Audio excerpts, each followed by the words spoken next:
Welcome to Twists of Life, where every story has an unexpected turn. Stories of joy and sorrow, hope and redemption, just like the life we all live. Make yourself comfortable. It's time to begin.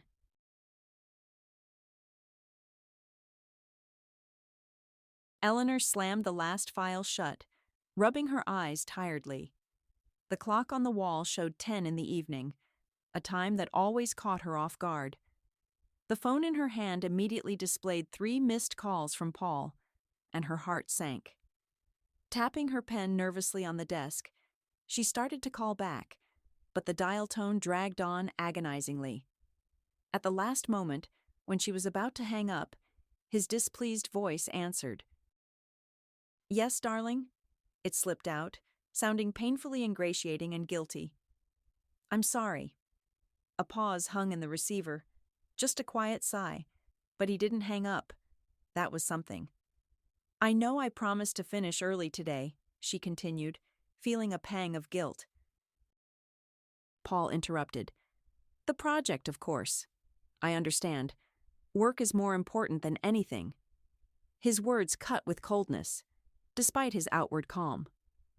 "Only you're marrying me, Ellie. Not a project." "Paul, our wedding is in a month." Eleanor tried to speak as gently as possible. "I remember." "All right. I'll wait for you at home." His tone softened. "I'll be there soon, darling," she promised, feeling relief. Hanging up, Eleanor slowly exhaled, as if shedding an invisible burden. How could she have forgotten her promise to finish early? However, there was nothing to be surprised about. For many years, work had remained her sole, all-consuming passion. That was until 2 years ago, when Paul appeared in her life. She smiled, looking at the elegant gold ring with a large diamond on her finger.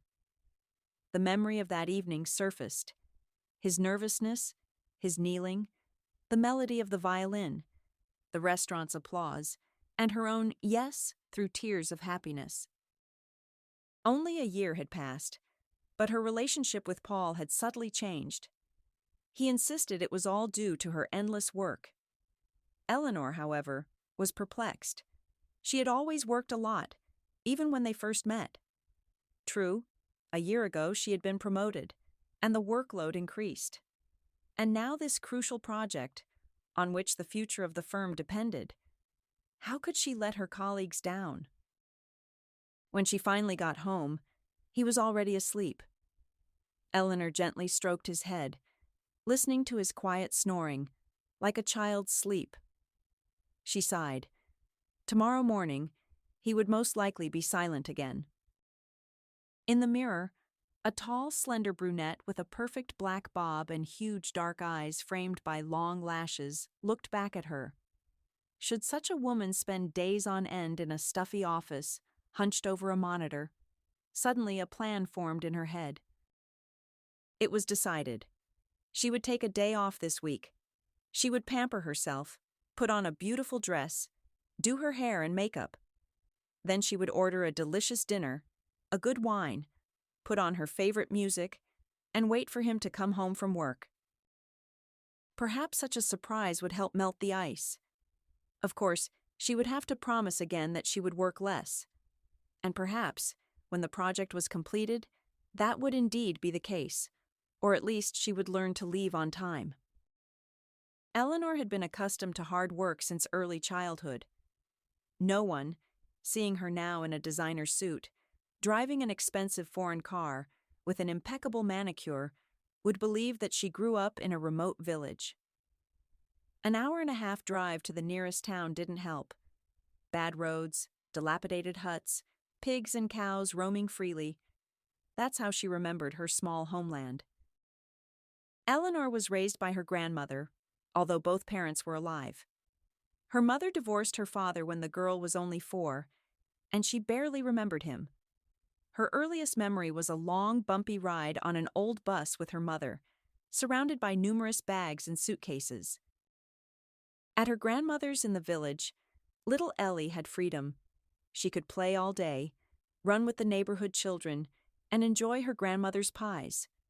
but for some reason, her mother didn't like it there, and after a few months, she left for the city. She said she needed to settle down, find a place, find an apartment, and then immediately. At first, she came once every 2 weeks, then less often, once a month, then once every 4. And one day she came and announced that she had met a man and was going to get married. Eleanor even remembered her mother coming with Uncle Leo to visit her and her grandmother. The girl didn't like him right away. He tried too hard to seem nice, and his smile seemed unnatural. However, her mother looked happy next to him. Soon her mother and Uncle Leo got married, but they were in no hurry to take Eleanor with them. "Why isn't Mom coming for me?" the girl asked her grandmother. She would just sigh, explaining about the small apartment, and immediately add, "Aren't you happy with me?" So they lived together, gradually getting used to their life. Gradually, Eleanor got used to their life, because her grandmother was amazingly kind, cheerful, and never despaired. No matter what happened, she always repeated to her granddaughter, "The main thing is that we are alive and healthy. And as long as your hands and feet are whole, and your head works, everything in this life can be fixed," she taught.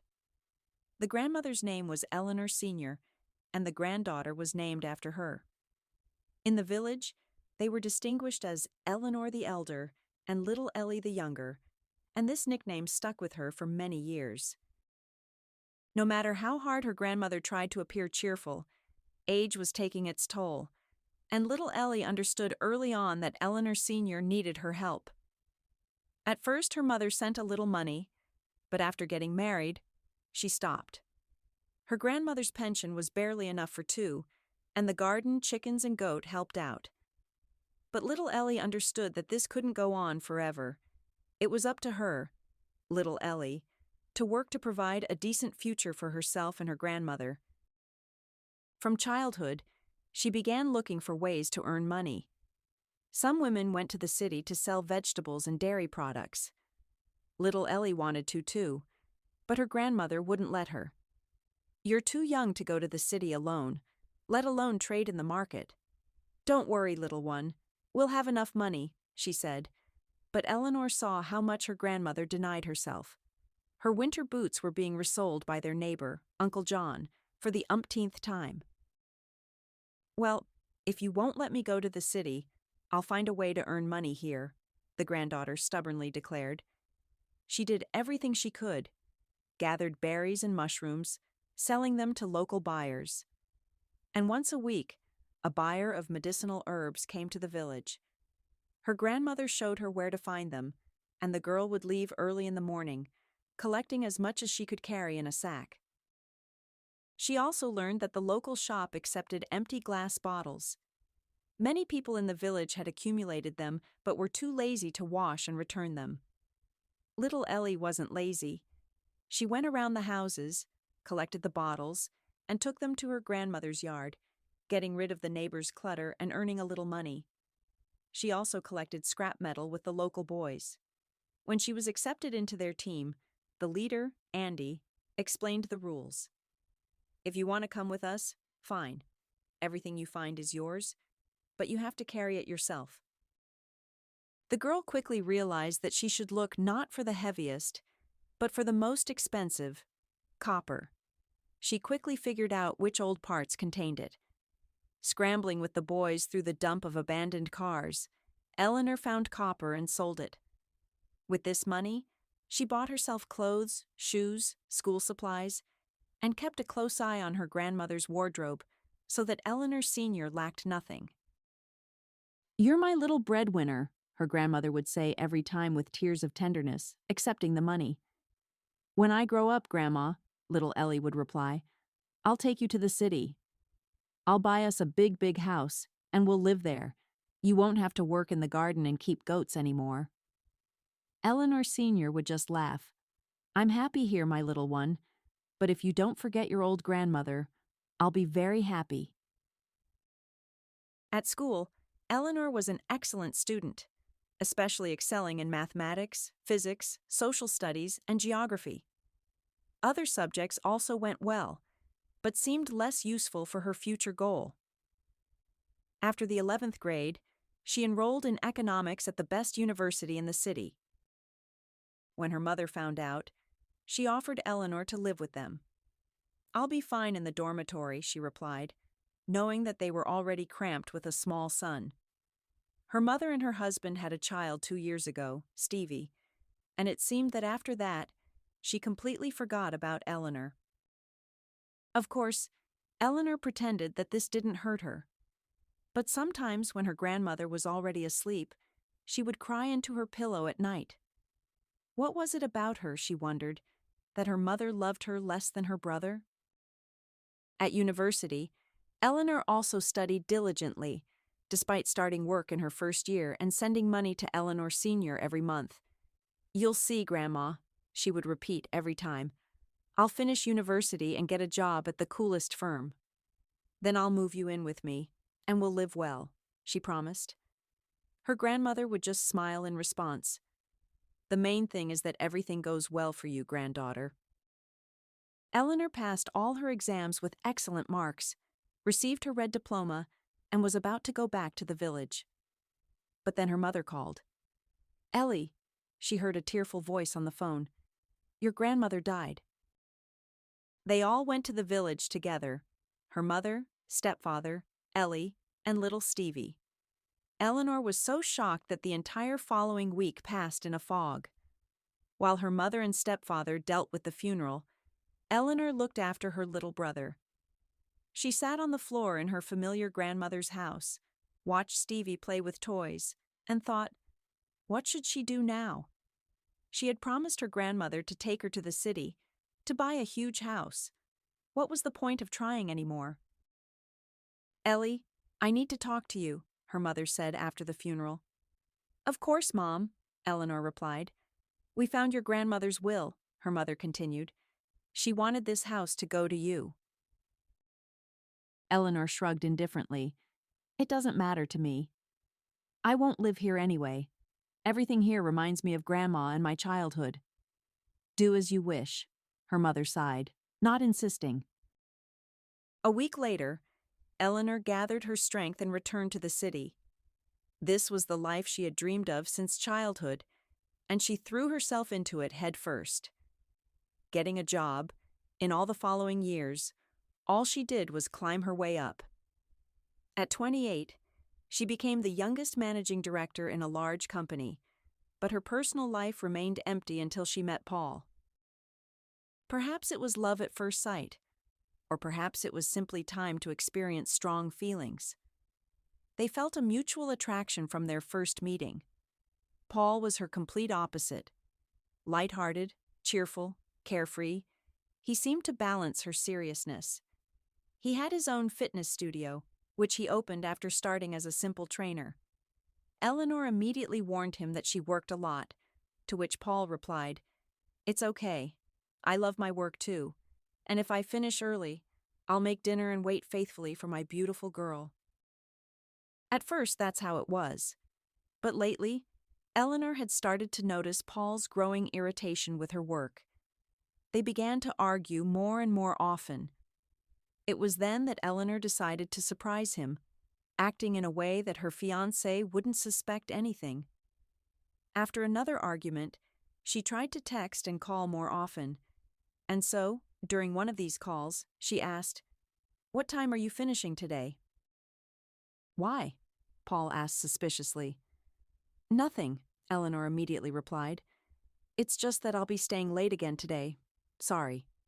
It suddenly seemed to her that he sighed with relief.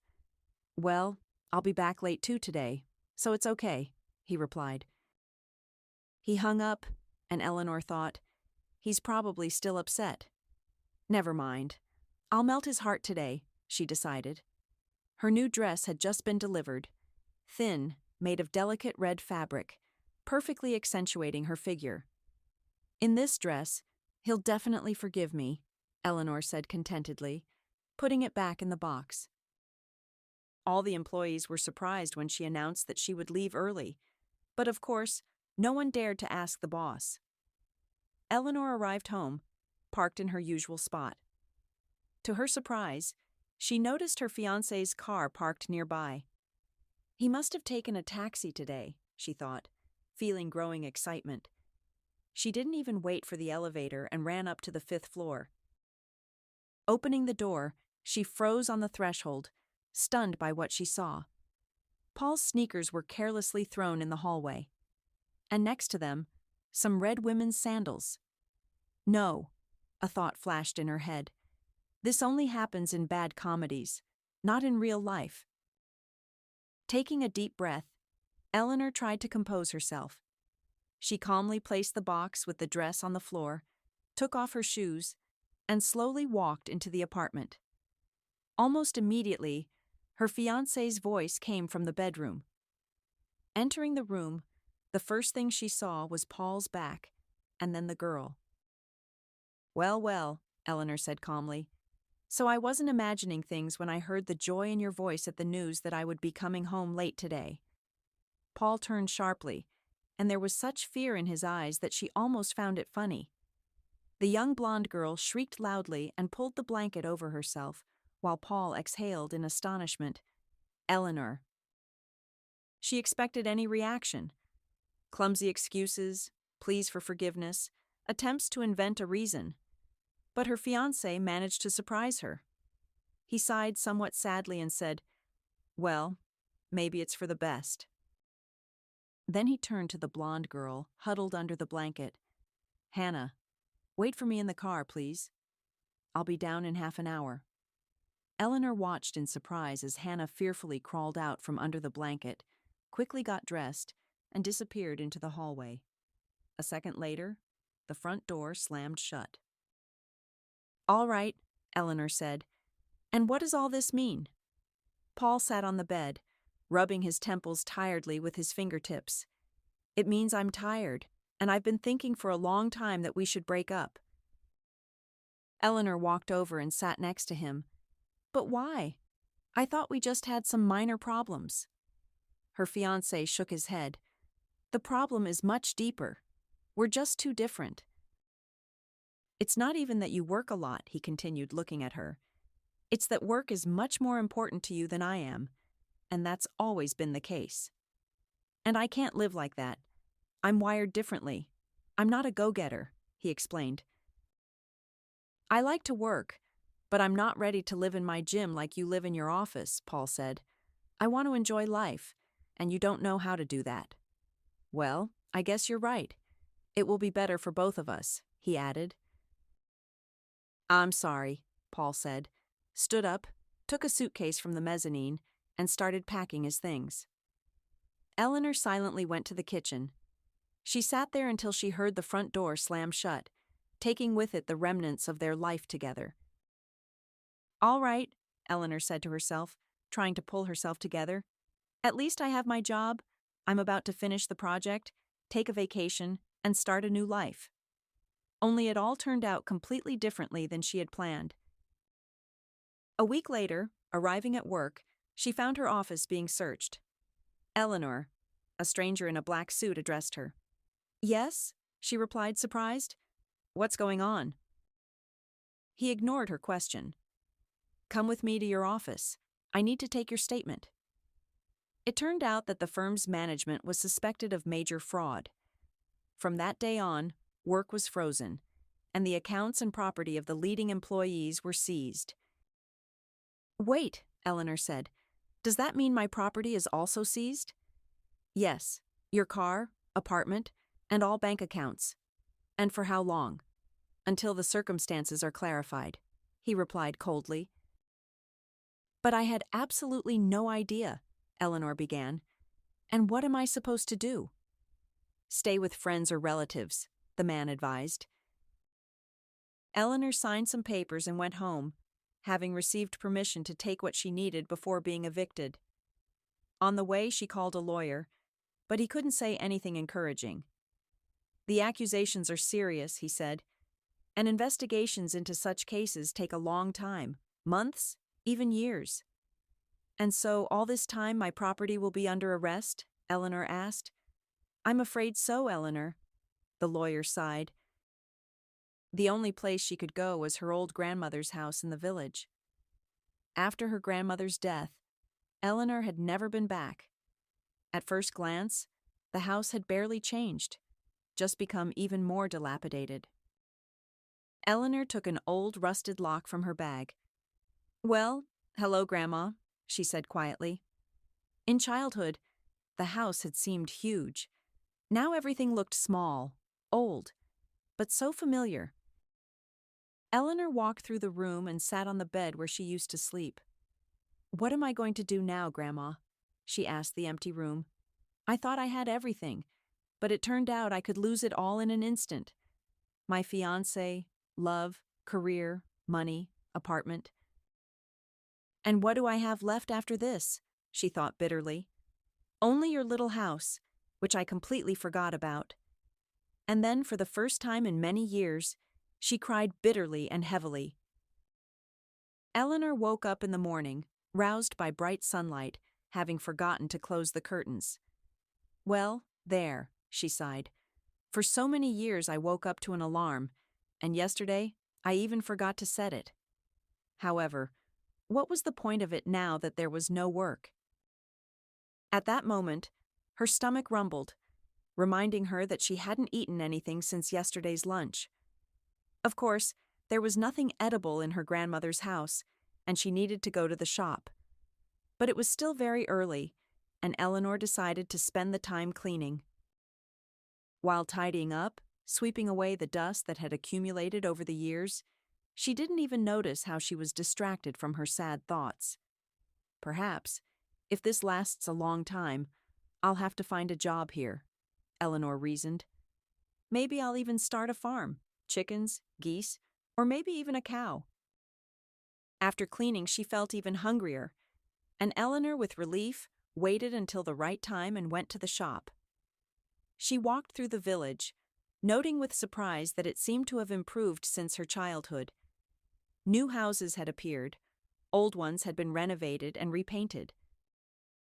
The shop, standing in the same place, shone with a new sign. The sign isn't printed, it's painted, Eleanor thought, and the artist is talented. I wonder if it's someone local. The thought crossed her mind. She went inside and was surprised by the cleanliness, coziness, and good selection. The shop assistant, a young pretty girl, seeing Eleanor, smiled warmly and came over. "Good morning," she said. "You're our first customer today." Eleanor smiled back. "Good morning to you too. Nice to hear." "Have you come to us for the summer?" the girl asked. "I don't know yet. But how did you guess so quickly that I'm not local?" "Well, there aren't many residents here.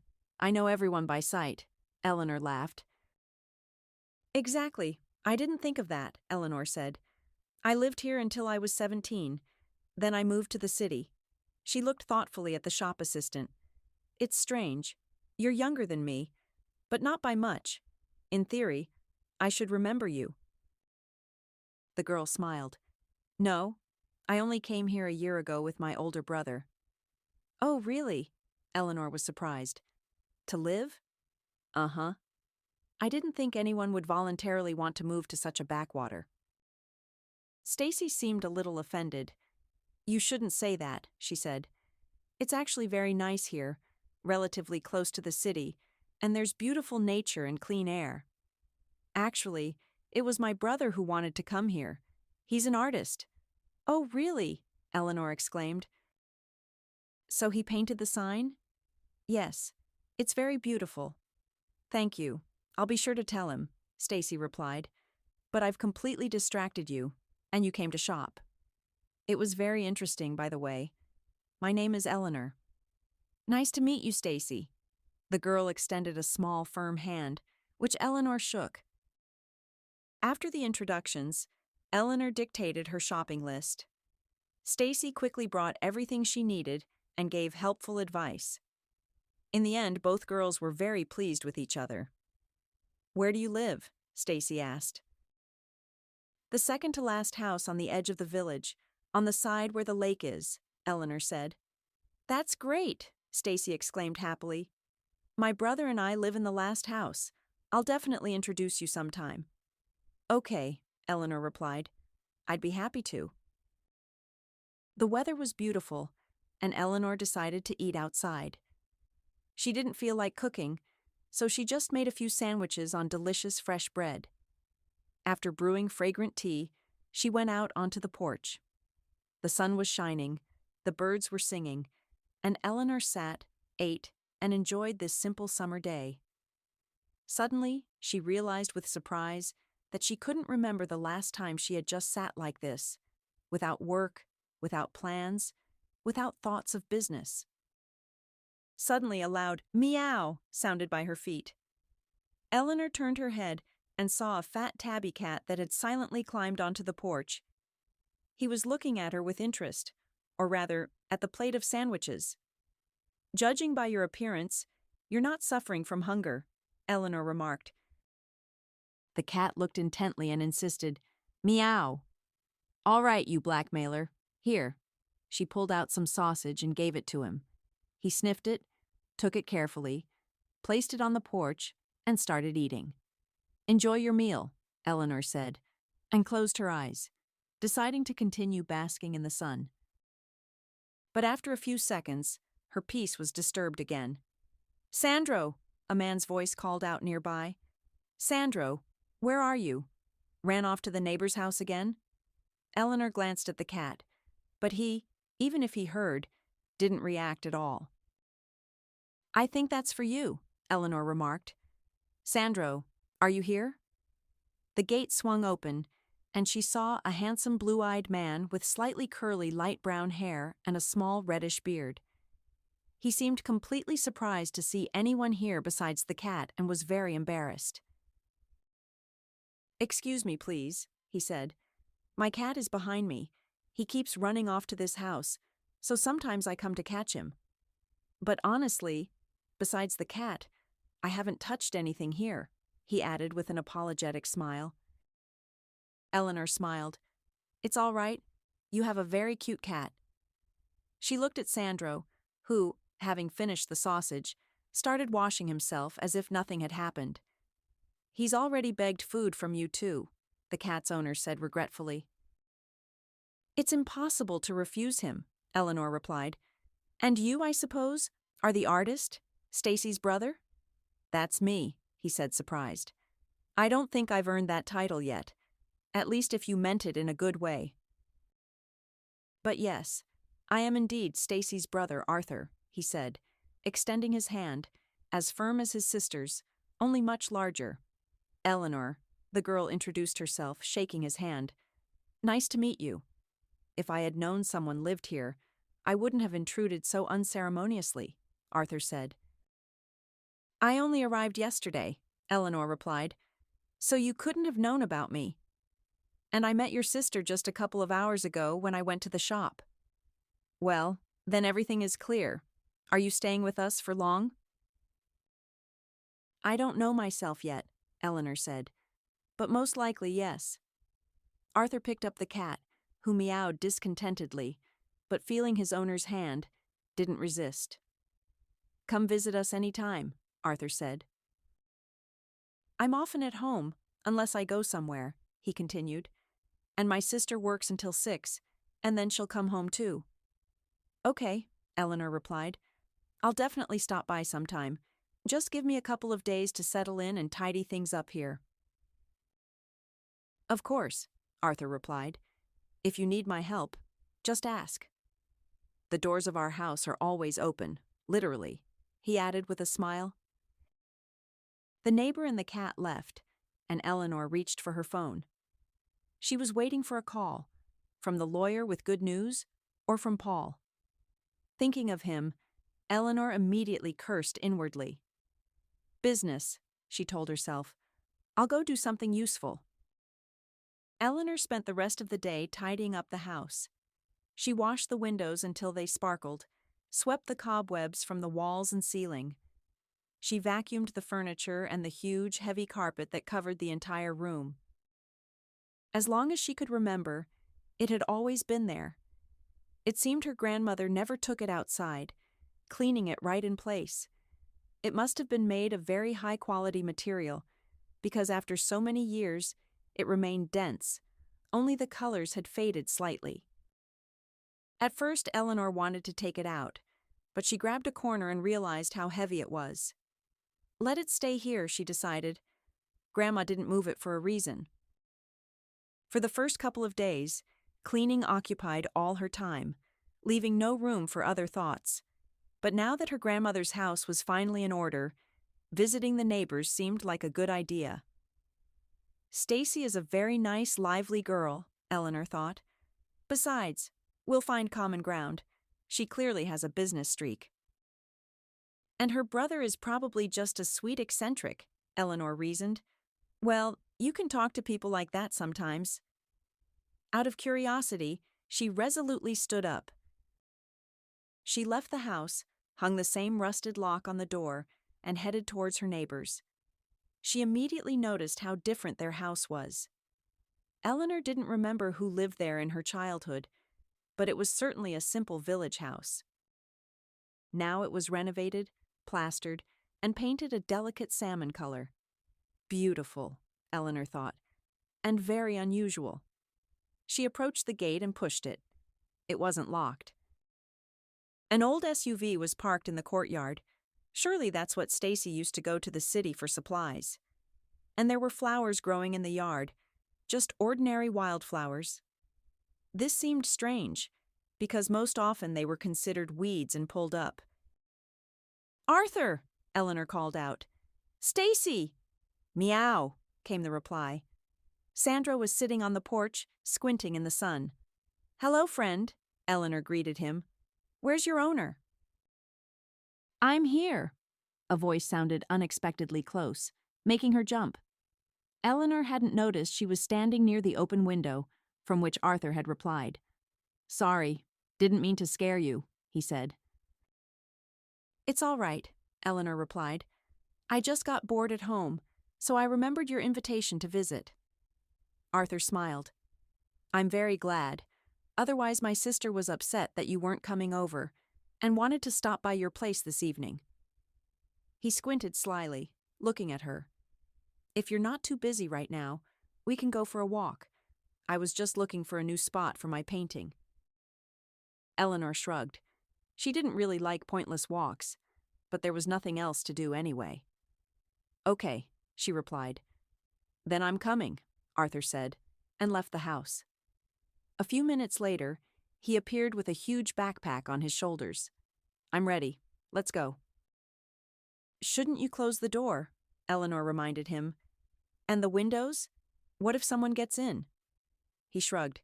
"Everyone seems nice here, but if someone decides to do that, well, that will be on their conscience." What a philosophy, Eleanor thought, but didn't say anything aloud. They went out the gate, and Arthur led her confidently along the path. At first, Eleanor thought they would go to the small lake where she used to swim as a child. But they walked past the shore without even stopping. "Tell me about yourself," Arthur suddenly asked. "You're so mysterious." Eleanor smiled. "I don't know why you think that. This house was empty, but now I needed a place to live, so I moved here, that's all." "Well, suit yourself. I won't pry," he replied. "It's just that you're clearly not the kind of person who would come here voluntarily." "Well, then I can say that you and your sister are no less mysterious figures," Eleanor countered. He laughed. "That's true. What do you think? Maybe we'll stop here. I think it's a nice spot." Lost in conversation, Eleanor didn't even notice that they had reached a small hill. From here, there was a stunning view of the lake. "Beautiful," Eleanor admitted. "I lived here for so many years, but I've never seen it from this angle." Arthur gave her a blanket, which she spread on the grass and sat down. The artist himself took out an easel, canvas, paints, and brushes from his huge backpack. The day was warm but not hot, and she enjoyed this unexpected outing into nature with pleasure. "If I talk to you, will it bother you much?" she asked. Arthur shook his head negatively. "Not at all. My hands are doing the painting, and my head can do whatever it wants. And talking to such a smart, interesting girl will be doubly pleasant," he added. Eleanor smiled. Okay, will you be offended if I ask something personal? He shrugged. Generally, I'm not easily offended, but you can try. Your work? It's not very profitable, is it? Especially in the village. True, but it's enough for me to live on, the artist replied. And the most important thing is that I'm doing what I love. Like your sister, she has a great shop, Eleanor remarked. It seems she knows how to run a business. Arthur smiled. I knew from the first glance that you and Stacy are very similar. Eleanor decided to be honest. Yes, I appreciate it when people have a favorite thing they're willing to give themselves to completely and get maximum results. In monetary terms, Arthur clarified with a smile. Are you against money? Eleanor asked. No, it's just that different people need different amounts of it. And many people don't know how to earn it and comfort themselves by saying that money isn't the most important thing in life, she said, stopping herself immediately. She thought that Arthur probably thought exactly that, but the artist wasn't offended. He just smiled. Well, I really do think that, he said. Of course, I'm not an ascetic, and I don't want to live in a hut, eating roots. But the life I'm leading now suits me perfectly, and I feel happy. Well, I'm happy for you, Eleanor replied, but my life isn't satisfying me right now. I lived in a huge apartment, drove a luxurious car, and had several hundred people under my command. And I was absolutely happy, and now I've lost all of that, and it's unknown when I'll be able to get it back. And that absolutely doesn't suit me, she admitted. The artist turned and looked at her. Strange, he said. When I first saw you, feeding the cat sausage, you looked completely happy. That was just a moment, but life is made up of moments. Eleanor couldn't think of an answer to that. So she just looked at the lake and remembered how she used to go swimming there with the kids in her childhood. She wouldn't get out of the water until her lips turned blue. Then she would run home to her grandmother, who would rub her dry with a towel and take her to the bathhouse. It was so hot in there that the warmth penetrated to her bones. And how nice it was after the bathhouse to sit at the table, wrapped in a towel, and watch her grandmother fussing around her, pouring tea with milk, pushing pies closer. But then, in the city, she remembered her apartment, huge, expensive, in the center, in a super modern complex. The best designer did the renovation, but Eleanor was hardly ever there because she spent all her time at work. Yes, her expensive car, which she drove to work for 10 minutes in the morning and 10 minutes in the evening, because there were no traffic jams. And work. Did work really make her happy? Or not? Or was it just the only place where she felt truly important and needed? Where she was valued, praised, and told she was the best? And to not lose that, Eleanor was ready to spend her whole life there. I don't even have friends, she suddenly thought sadly. She had friends in university, and they kept in touch for the first 6 months after graduation. Then every time they suggested meeting up, Eleanor refused because she was working or had to work the next day. And then they stopped inviting her themselves. As for making friends at work, everyone there was either a subordinate or a competitor. It was even strange that she managed to start dating Paul. Lost in such thoughts, Eleanor didn't even notice how much time had passed. She only came to her senses when Arthur spoke to her again. I think that's enough for today, he said. Can I see? Eleanor asked. Of course, he replied. He stepped aside, and she was able to see the painting, and she was very surprised. Eleanor had expected just a landscape, and it was a complete surprise to see herself there. Yes, the lake and the forest were in the distant, blurred background, but she herself occupied most of the painting. Her face was almost invisible, but the pose itself, her head lowered onto her crossed arms, the inner state was conveyed incredibly accurately.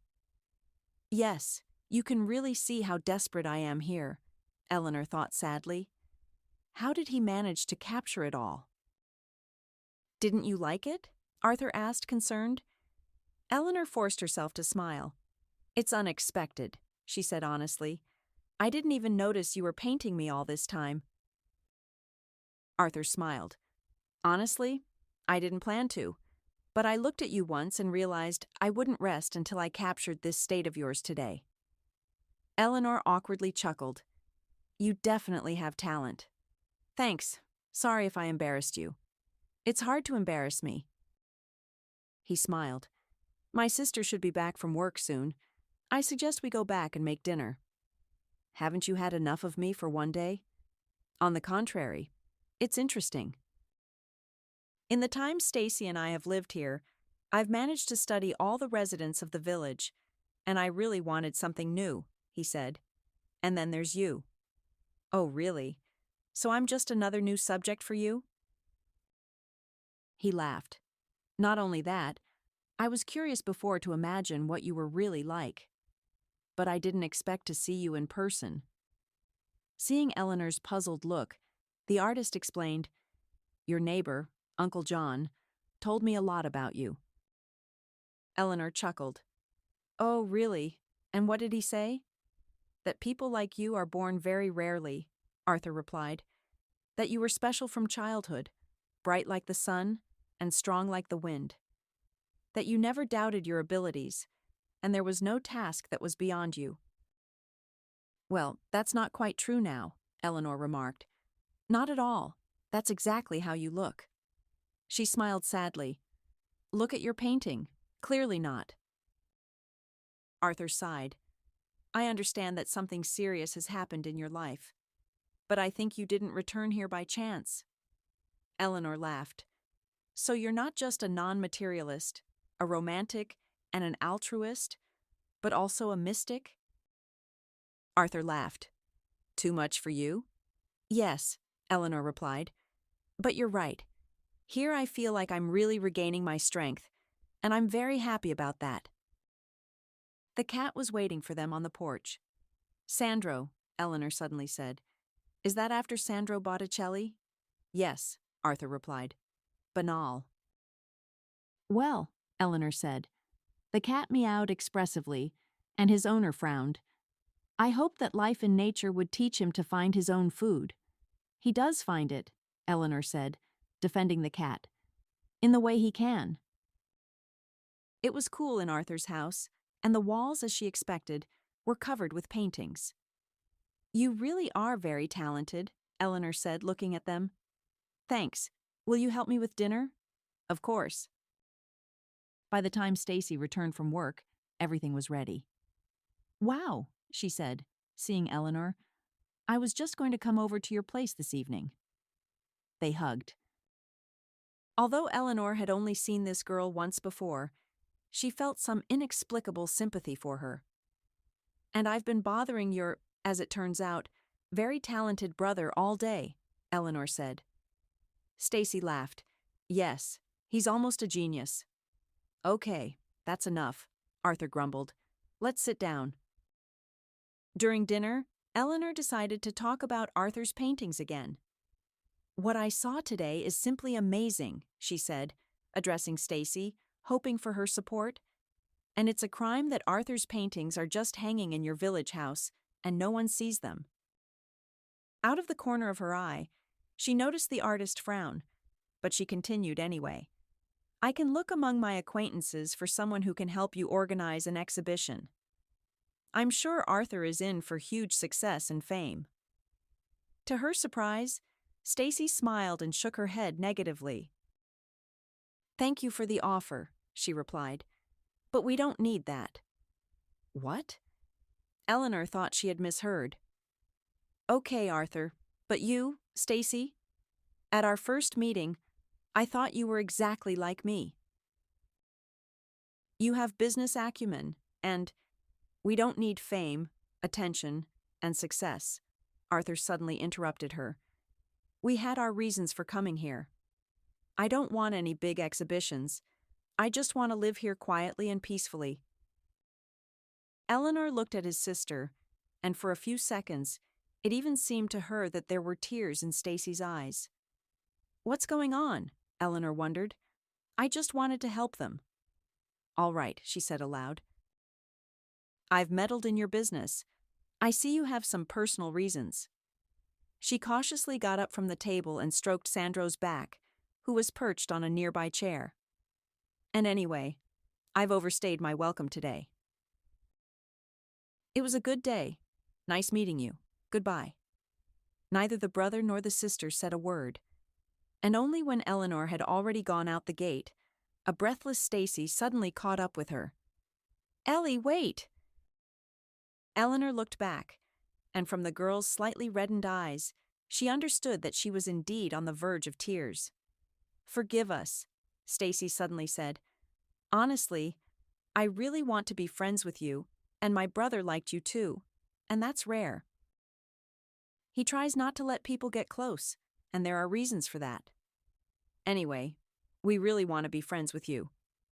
And about the gallery, it was a wonderful offer, if it had happened under different circumstances. It's a shame I can't tell you everything. She suddenly grabbed Eleanor's fingers with her small, strong hands and squeezed them tightly.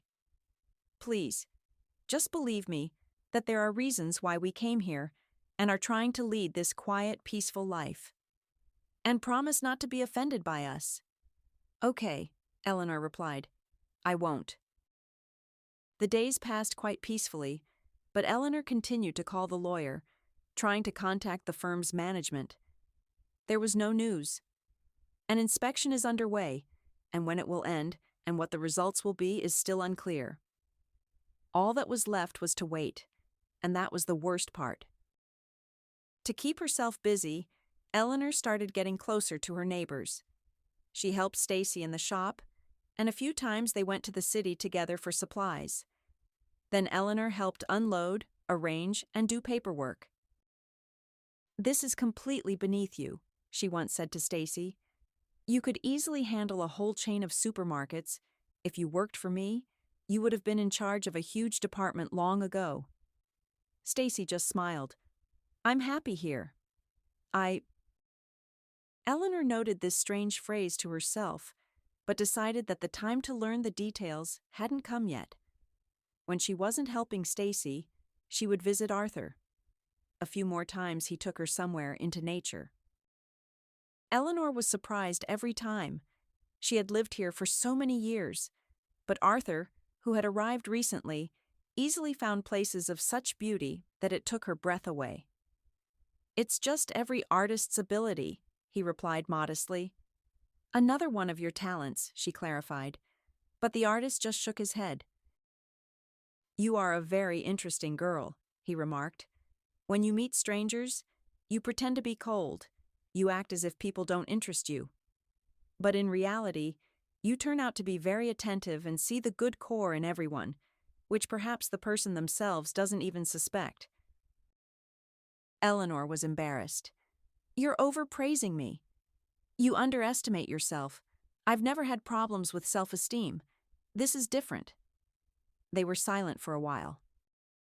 She just watched as Arthur diligently sketched the clouds moving across the sky, and wondered how he managed, if they were constantly changing position. Then suddenly, a question came to Eleanor's mind. Tell me, she asked, what do you imagine your future will be like in 10 or 20 years?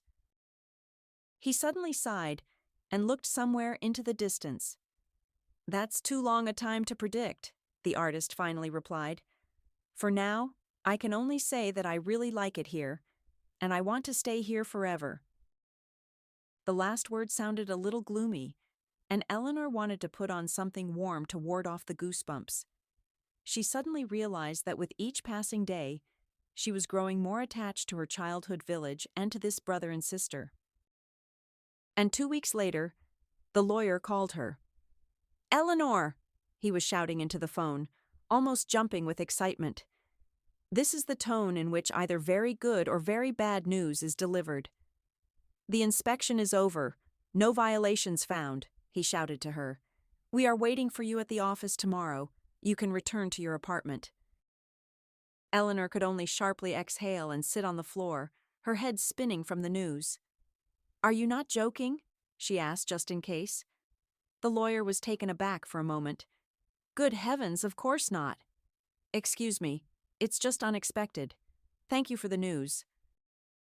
She put the phone down right on the floor and tried to compose herself. Of course, this was wonderful news, and it was hard to convey the joy she should be feeling now. But for some reason, her first thought was that this meant she would have to leave the village, return to her endless work cycle, where there was not a minute of peace and quiet. Meow! Eleanor turned her head in surprise. It was hot, and she hadn't closed the door, only hung an old lace curtain. Taking advantage of this, the cat was now sitting in the house and looking at her as if Eleanor owed him something. You're impudent, Eleanor said. She got up, cut a thick slice of sausage, and gave it to the cat.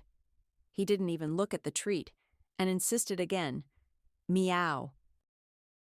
All right, Your Holiness, Meow Jesty. I don't have anything else, Eleanor said. Either eat this, or go home and bother your owner. Meow, Eleanor sighed, scooped up the striped rogue, and went to her neighbors. Arthur, she called through the window, which, as always, was open. I brought the cat. No one answered. Arthur? Silence. She could have left Sandro there, but for some reason, Eleanor decided to go into the house. She saw Arthur immediately. He was lying on the floor unconscious. Arthur! She rushed to him, checked his pulse. Alive.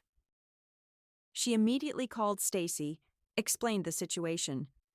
I'll be there in a minute, she replied instantly. Eleanor started thinking what to do. His heart was beating. He was breathing. She gently patted his cheek. Arthur tried to open his eyes. Can you hear me? Eleanor asked. Hold on. I'll call an ambulance now. Don't, he whispered. My sister. I'm here.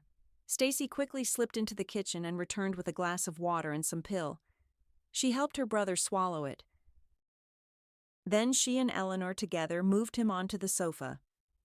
After making sure he was out of danger, Stacy led Eleanor out onto the porch. Do you know what's wrong with him? Eleanor asked. Tears appeared in the girl's eyes. I know, she replied briefly. It's hereditary. Mom had the same thing. Eleanor was too agitated to find the words. No, well, there's a deep lesion of the nervous system. There's one injection. It's expensive, and it costs so much that no foundation can help. Eleanor swallowed, making a decision immediately. Tell me how much. Stacy named the amount, and Eleanor just whistled. Exactly, Stacy said with a bitter smile. And we're constantly short of money, she continued. That's why we left here. Arthur wants to paint while he can, and live these years with me in peace. And then she cried. Eleanor just silently hugged her. Her mind at that moment was occupied with something completely different. She spent the rest of the day on the phone, calling everyone she could. Even selling the apartment, the car, and taking all the money from her accounts, there was still a large sum missing. Where can I get it? Eleanor asked aloud. Oh, Grandma, if only you were alive. No matter how poor we were, you always came up with something. You always got money from somewhere. She suddenly remembered that when she asked where the money came from, Eleanor Sr. would say, The house spirit gave it to me. But you can't just take money from him like that, only for a great need. Eleanor had trouble falling asleep that evening. Before bed, she was thinking about her grandmother, and so she was hardly surprised when she opened her eyes. Eleanor Sr. was sitting by her bed and gently stroking her granddaughter's head. Grandma, Eleanor exclaimed in surprise. Am I dreaming? Of course, my little one. Did I do something wrong? You're doing everything right, my dear. Only I don't understand one thing, her grandmother continued. You started living in my house. You cleaned everything up. But why didn't you shake out the carpet properly? Eleanor couldn't find anything to say to that, and her grandmother smiled again and disappeared. Eleanor woke up with a pounding heart. Nonsense, she muttered aloud. grabbing the heavy carpet and starting to roll it up. I've just gone mad. But suddenly, on the floor, she saw an almost invisible square door. There was no handle. She had to fiddle with it, inserting a thick knife into the crack. But the door finally yielded and opened, revealing a passage into something like a small cellar, the size of a closet. Eleanor shone her phone's flashlight into it and found an old metal chest at the bottom of the cellar. Not believing her eyes, she opened the lid and gasped. "Well, how is he?" Eleanor asked Stacy on the phone. She hadn't been able to make it for Arthur's discharge. Business in the city had delayed her, but she rushed over as soon as she was free. "He's sleeping," Stacy said. "Sorry, I would invite you in, but I'm afraid to wake him." "Then come over to my place," Eleanor suggested. The girl nodded. When they came to Eleanor's and sat down at the table, Stacy said, "I haven't even properly thanked you for saving my brother." "Thank you. I'll never forget it," Stacy continued. "Consider yourself like a sister to me now." "Perhaps this is the first truly good thing I've done in my life," Eleanor replied. "Don't say that. You're a very good person." "I know you sold your apartment, your car, and took all the money out of your account," Stacy said. "And also—" She looked at Eleanor sheepishly. Eleanor laughed. "Yes, I also found a treasure in my grandmother's house." "It sounds incredible," Eleanor added. "Exactly," Stacy agreed. "Do you think your grandmother knew about it?" "Of course, she couldn't not know. And it seems she even hinted at something like that to me in childhood. Told me fairy tales," Eleanor said. "But I either didn't understand or just didn't want to believe it. As I understand now, she herself didn't want to use it because she didn't think it belonged to her." "I see." Stacy smiled. "It's strange that I'm asking this," she said. "But do you regret that everything happened this way? I'm not talking about you saving my brother's life, meeting us, learning our secret. After all, otherwise all your property, your money, and these treasures would have remained with you. And as it is, you only have your job." Eleanor smiled. "I don't have a job either. I submitted my resignation today." Stacy's eyes widened. "What?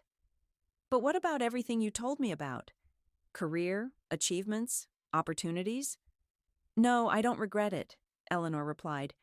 "Yes, I would have a lot of money now, but it wouldn't make me happier. And believe me, it's strange for me to say this," she continued, "but I suddenly realized that I had been striving for success and wealth my whole life. But when I got all of it, I didn't become happier. And to understand that, I needed to lose that money, even if temporarily," Eleanor said, "and it was easy for me to trade all of that for Arthur's life and health. Even if I know him only a little, I'm sure he's exactly the kind of person who understands what life is and knows how to appreciate it." Stacy's eyes filled with tears. She quickly wiped them away and asked, "And what about you? Are you staying with us?" Eleanor smiled. "For now, yes. I don't even know what I'll do next," she admitted. "But for now, I'm happy here, and I'm very glad we met." "And we are too," Stacy replied. "Very much." They talked a little more, after which Stacy went home to look after her brother. A few days later, Arthur himself was strong enough to visit his rescuer. "Shall we go for a walk?" he asked Eleanor when he came to visit. "Are you allowed?" she asked doubtfully. "If I stay lying down, I'll die," he replied with a smile. "I feel quite well." Without a word, they walked along the same path that led past the lake to the hill where Arthur had first painted Eleanor. "Imagine," she said in surprise. "Not much time has passed since we were here for the first time, but it feels like a lifetime." Arthur smiled. Just like last time, he spread the blanket, and they sat down next to each other. "In my opinion," he replied, "that's what's beautiful about life. Sometimes hundreds of years pass the same way, repeating each other, and sometimes in a few weeks you can experience so much that it's enough for a whole life. Eleanor smiled. I remember, she said, how we sat here last time, and among other things, you asked if I believed that everything that happened for a reason. Yes, that's right. I was terribly angry with you then, Eleanor admitted. I thought you were just an eccentric who didn't know life and imagined himself a romantic and philosopher. Arthur laughed. But every word you said about me is the pure truth. That's really who I am. That's just a small part of you. You and your sister are truly amazing people, Eleanor said. Now I'm sure that meeting you was fate. He turned his head towards her and looked with curiosity. And you never cease to surprise me, Eleanor, he said. As I said before, you see the good in people, even if you didn't show it at first. But I'm surprised that you're still not ready to admit that you see the good in yourself too. You know you're smart and hardworking, that you can achieve incredible success in your career, Arthur continued. But you stubbornly refuse to admit that you are a wonderful person, worthy of love and friendship, whom it's impossible not to love. It's as if you do everything to make people think you're cold and unfeeling. If my sister and I have helped you even a little to see yourself as you really are, I am very happy about that. Eleanor suddenly felt hot tears streaming down her face. She didn't hold them back, but just moved closer to Arthur. He put his arm around her, and she rested her head on his shoulder. No more words were needed. They just sat together, looking at the lake, illuminated by the bright summer sun. Eleanor felt as if a huge burden she had carried since childhood had fallen from her shoulders. She didn't know what she would do next, whether she and Stacy would remain friends, whether there would be a relationship with Arthur. But she was firmly sure of only one thing: she would never lose her true self again.